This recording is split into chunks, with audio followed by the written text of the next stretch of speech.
আজকের গল্প বিভূতিভূষণ বন্দ্যোপাধ্যায়ের হাসি। স্টেশনের ওয়েটিং রুমের ভেতরে বা বাইরে কোথাও অন্য কোনো লোক ছিল না। বেয়ারাটাকেও ডেকে ডেকে পাওয়া গেল না। অগত্যা চায়ের আশায় জলাঞ্জলি দিয়ে আমরা কয় বন্ধুতে বেশ করে র্যাক টেনে নিয়ে ইজি চেয়ারে শুয়ে পড়লাম। মাঘের শেষ, যদিও শীত, কিন্তু বাংলাদেশের পৌষ মাসের চেয়েও বেশি। রমেন বলে, ওহে, তোমরা যা বোঝো করো, আমি কিন্তু চা নইলে রাত কাটাতে পারবো না। বসো তোমরা, একটা ব্যবস্থা দেখছি। দৌড় খোলার সঙ্গে সঙ্গে এক ঝলক তীক্ষ্ণ শীতল পশ্চিমের বাতাস তীরের মতো ঘরে ঢুকতেই আমরা হা হা করে উঠলাম। রমেন ততক্ষণে চলে গিয়েছে। খোলা দৌড়টা বন্ধ করতে গিয়ে দেখি বাইরে বেজায় কুয়াশা। পৃথ্বীশ আমাদের দলের দার্শনিক। এতক্ষণ সে র্যাক দিয়ে আপাদমস্তক আবৃত করে শুয়েছিল। হঠাৎ মুখ খুলে গম্ভীরভাবে বলল, দেখো, আমার কিন্তু একটা আনক্যানি সেন্সেশন হচ্ছে। কেন বলো তো? আমি বললাম, কীভাবে আনক্যানি? ভূতটুত? সে র্যাক খুলে ফেলে ইজি চেয়ারে উঠে বসলো। চারিধারে চেয়ে দেখে বলল, তা ঠিক জানি নে, কিন্তু কেমন যেন। আমরা সকলেই তৎক্ষণে পুনরায় খাড়া হয়ে উঠে বসেছি। সলিল বললে, বিচিত্র নয়, আমি একটা ব্যাপার জানি। এই রকম একটা স্টেশনের ওয়েটিং রুমে রাত 10টার পরে লোক থাকতে পারতো না। শুধু তাই নয়, একেবারে অনেক রাত্রের ট্রেনে এক ভদ্রলোক নেমে রাত্রের মতো স্টেশনের ওয়েটিং রুমেই ছিলেন। সকালে তিনি উঠেন না দেখে সকলে তুলতে গিয়ে দেখলো তিনি অচৈতন্য অবস্থায় মুখ উপুর করে পড়ে আছেন। তারপর অনেক যত্নে তার জ্ঞান হয়। তিনি সকলের কাছে বলেন, শেষ রাত্রির দিকে এক সাহেব এসে তাকে উঠায়। পরে হঠাৎ সে পকেট থেকে একটা খুর বার করে নিজের গলায় বসিয়ে এমন জোরে টানতে থাকে যে কাঁচা চামড়া কাটার অস্বস্তিকর খ্যাচখ্যাচ আওয়াজে তার সারা শরীর শিউরে ওঠে। তিনি চিৎকার করে লোক ডাকতে যেতেই দেখেন কেউ কোথাও নেই। সাহেবের চিহ্নও নেই ঘরে। তারপর কি হলো তিনি আর জানেন না। সেই স্টেশনের ওয়েটিং রুমের বাথরুমটার মধ্যে এক ছোকরা সাহেব ইঞ্জিনিয়ার কী জন্যে একবার ঠিক ওইভাবেই গলায় খুর বসিয়ে আত্মহত্যা করেছিল। তারপর থেকেই এই ব্যাপার। আমরা সকলে আমাদের বাথরুমটার দিকে চেয়ে দেখলাম। লুপ লাইনের নির্জন পাহাড়ে জঙ্গলের ধারে, লাইনের ওপারে কেবল স্টেশন মাস্টারের কোয়ার্টারটা এবং লেভেল ক্রসিংয়ের ফটকে দারোয়ানের ঘুমটি। ওয়েটিং রুমের বাইরে স্টেশনে হাঁটার পরেই একটা ছোট্ট পান সিগারেট ও চায়ের দোকান। দিনমানে এমনকি সন্ধ্যার একটু পর পর্যন্ত দেখেছিলাম। তারপর থেকেই আর দোকানেরও পাত্তা নেই। দোকান বন্ধ করে চলে গেছে। গল্প ভালো করে জমতে না জমতে হঠাৎ দোরটা খুলে গেল। একটা কুলির হাতে কাঁসার থালার উপর গোটা আস্টেক পেয়ালা ভর্তি চা নিয়ে ঢুকলো হাসি মুখে রমেন। ঢুকেই বলছে, দেখেছ, where there is a will there is a way. বলেছিলাম না চায়ের ব্যবস্থা করবই। স্টেশন মাস্টারের সঙ্গে আলাপ হয়ে গেল। তার বাড়িও আমাদের জেলায়। তিনি বললেন, বিলক্ষণ, আপনারা ভদ্রলোকের ছেলে, বাঙালি, চা খাবেন, এ তো সৌভাগ্য। ছাড়লেন না কিছুতেই, নিজের বাসা থেকে তৈরি করে পাঠিয়ে দিলেন। রমেনের কথা শেষ হতে না হতে দৌড় ঠেলে এক ভদ্রলোক ঢুকলেন। রমেন প্রায় খেলার পুতুলের মতো লাফিয়ে উঠে বলল, এই যে মিত্রমশাই, আসুন আসুন। পরে আমাদের দিকে চেয়ে বললে, ইনিই এখানকার স্টেশন মাস্টার হরিদাসবাবু। আসুন আসুন, বসুন। ততক্ষণে হরিদাসবাবুর টেবিলের সামনের হাতল শূন্য বেতের কেদারাটাতে আমাদের সকলের উদ্দেশ্যে অভিবাদনের জন্য হাত উঁচু করে গরুরের মতো বসে আছেন। মিত্তির মশাইয়ের বয়স 45-এর কম নয়। দোহারা গড়ন, কানের পাশের চুলগুলো বেশ পাক ধরেছে, গোবদাড়ি কামানো, পশ্চিমের আটা জলে বেশ স্বাস্থ্যবান শরীর। আমি জিজ্ঞাসা করলাম, আপনি এখানে কতদিন আছেন মিত্তির মশাই? আগে এই আসছে ফেব্রুয়ারিতে 1.5 বছর হবে। বড় কষ্ট মশাই। মাছ তো একেবারে মেলে না, বাঙালির মুখ মোটে দেখতে পাওয়া যায় না, তাই আপনারা আজ এসেছেন শুনে ভারী আনন্দ হলো। উনি চায়ের কথা যেমন তুললেন, আমি বললাম, তার আর কি, আমার বাসা যখন নিকটেই রয়েছে তখন কি আর, তা আপনারা কত দূরে যাবেন সব? আমরা সাইকেলে দিল্লি যাব বলে বেরিয়েছি। ওপার থেকে আসছি কি না, এইখানে নদী পার হয়ে ভাগলপুরের পথ ধরে গিয়ে গ্র্যান্ড ট্রাঙ্ক রোডে উঠব। ইচ্ছে আছে। ভাগলপুরের গাড়িটা ঠিক এখানে কটায় পাওয়া যাবে কাল সকালে? তারপর অনেক কথাবার্তা ও ভ্রমণ সম্বন্ধে অনেক কৌতূহলপূর্ণ প্রশ্ন উত্তর এবং কথিত ট্রেন ঘটিত নানা আবশ্যকীয় সংবাদ আদান প্রদানের পর কথাবার্তার বেগ মন্দীভূত হয়ে পড়ল। কারোরই ঘুম পাচ্ছিল না। বিশেষ করে গরম চা খাবার পরেই আলস্য ও তন্দ্রার ভাবটা কেটে গিয়ে সকলেরই শরীর যেন বেশ তাজা হয়ে উঠেছিল। নির্বাণোন্মুখ কথাবার্তার শীষটাকে পুনরায় খোঁচা দিয়ে প্রদীপ্ত করার জন্যই আমি হঠাৎ বলে উঠলাম, হ্যাঁ মশাই, আপনাদের এই ওয়েটিং রুমের বাথরুমে ভূতটুত নেই তো? এ প্রশ্নের পরেই সলিলের সেই অজ্ঞাত স্টেশনটির বাথরুম ও ছোকরার ইঞ্জিনিয়র সাহেবের গল্প পুনরায় ফিরে এলো। পুনরায় আমাদের একচোট হাসি হলো এবং কেউ কেউ এমনভাবে ভান করলেন যে স্টেশনের বাথরুম সম্বন্ধে তারা ভয়ের ধারণা পোষণ করেন। রমেন বললেন, যত সব গাঁজাখুরি। হরিদাসবাবু অনেকক্ষণ কোনো কথা বলেননি। আমাদের উপহার দেওয়া সিগারেটের চতুর্থীটির ছাই ঝাড়তে ঝাড়তে তিনি হাই তুলে খাড়া হয়ে বসলেন। বললেন, আপনারা হাসবেন হয়তো, কিন্তু আমার নিজের জীবনের একটা ব্যক্তিগত অভিজ্ঞতার কথা এখানে বলছি, শুনুন। পরে তিনি পঞ্চম সিগারেটটি ধরিয়ে নিজের অদ্ভুত গল্পটি বলে গেলেন। অনেক দিনের কথা। আমার বয়স তখন খুব বেশি না হলেও 12-13 কম নয়। আমার এক কাকা ফরেস্ট ডিপার্টমেন্টে কাজ করতেন এবং সে সময়ে তিনি খুলনা মডেলগঞ্জ আউটপোস্টে থাকতেন। একবার কী উপলক্ষে তা এখন ঠিক স্মরণ হয় না, আমি আমাদের বাড়ির সকলের সঙ্গে কাকার কাছে বেড়াতে যাই। কাকা তখন ছিলেন খুলনার বাসাতে। সেইখানে অনেক দিন আমরা ছিলাম। বেশি দিন থাকার কথাবার্তা হওয়াতে আমি সেখানকার একটা স্কুলে ভর্তি হয়ে গেলাম।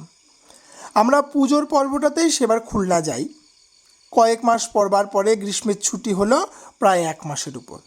কাকাকে ধরলাম তার সঙ্গে তার কার্যস্থান মডেলগঞ্জে যাব। কাকা আমায় নিয়েও গেলেন।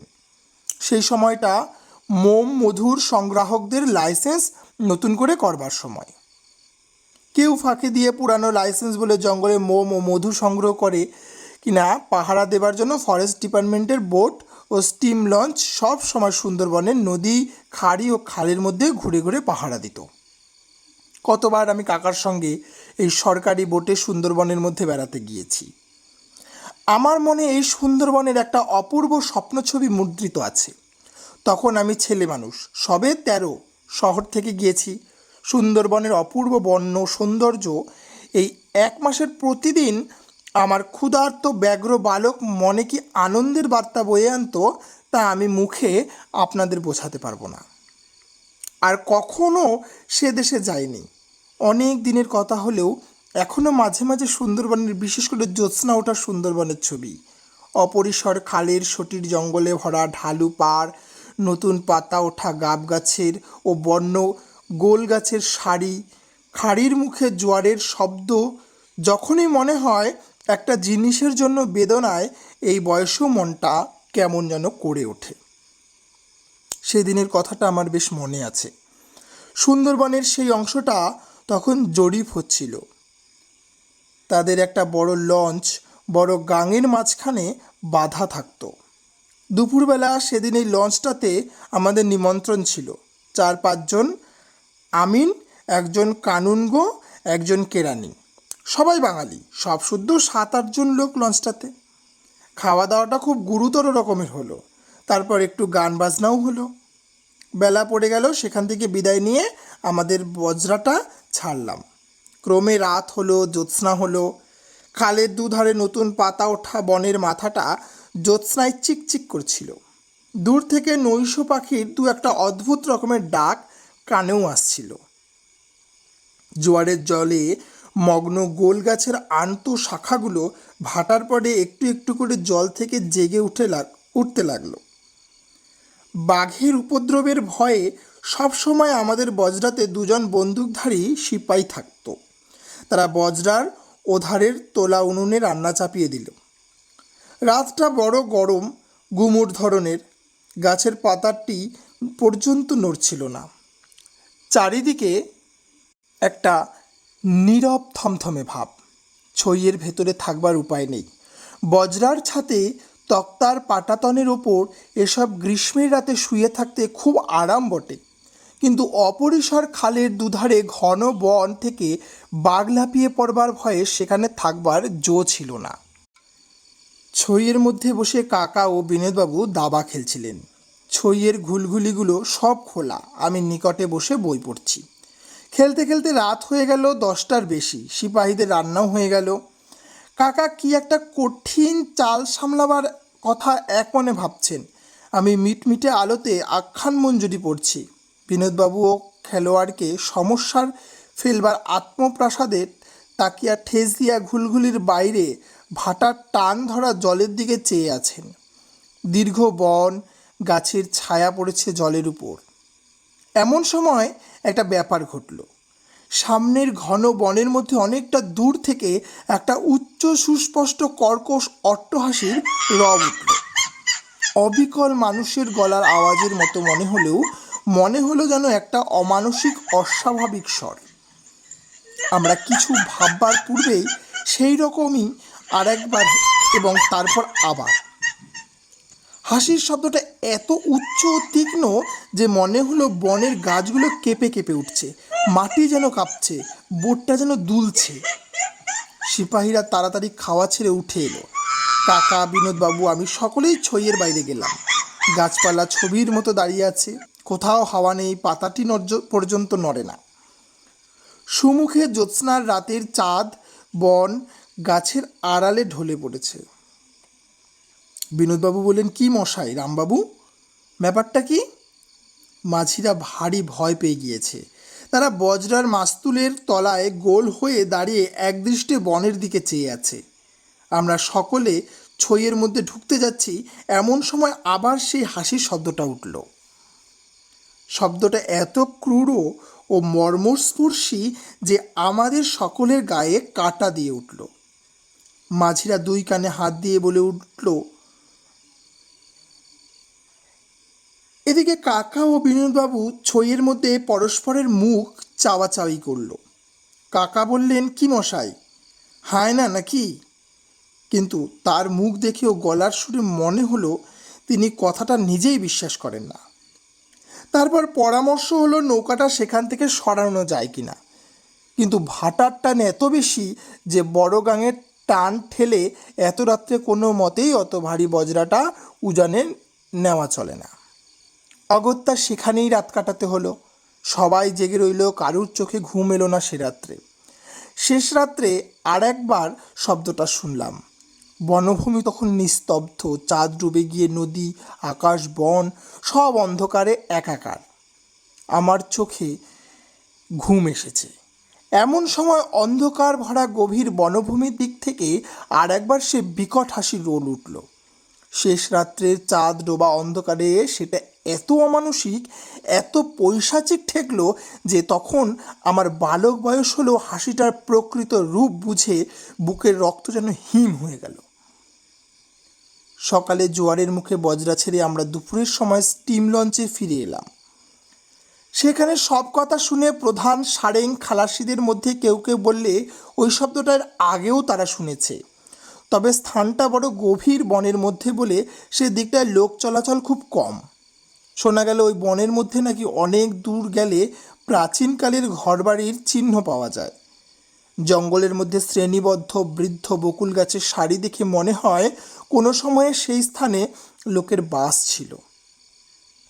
সে যাই থাকুক, আজও এতদিন পরে যখনই কথাটা মনে পড়ে তখনই এই কথাটাই মনে হয় গভীর রাত্রির অন্ধকারে জনহীন জনপদে ধ্বংসস্তূপের চারিপাশে ঘূর্ণায়মান কোনো অভিশপ্ত অশরীরী আত্মার পৈশাচিক উল্লাস ভরা অট্টহাসি সেদিন কানে গিয়েছিল।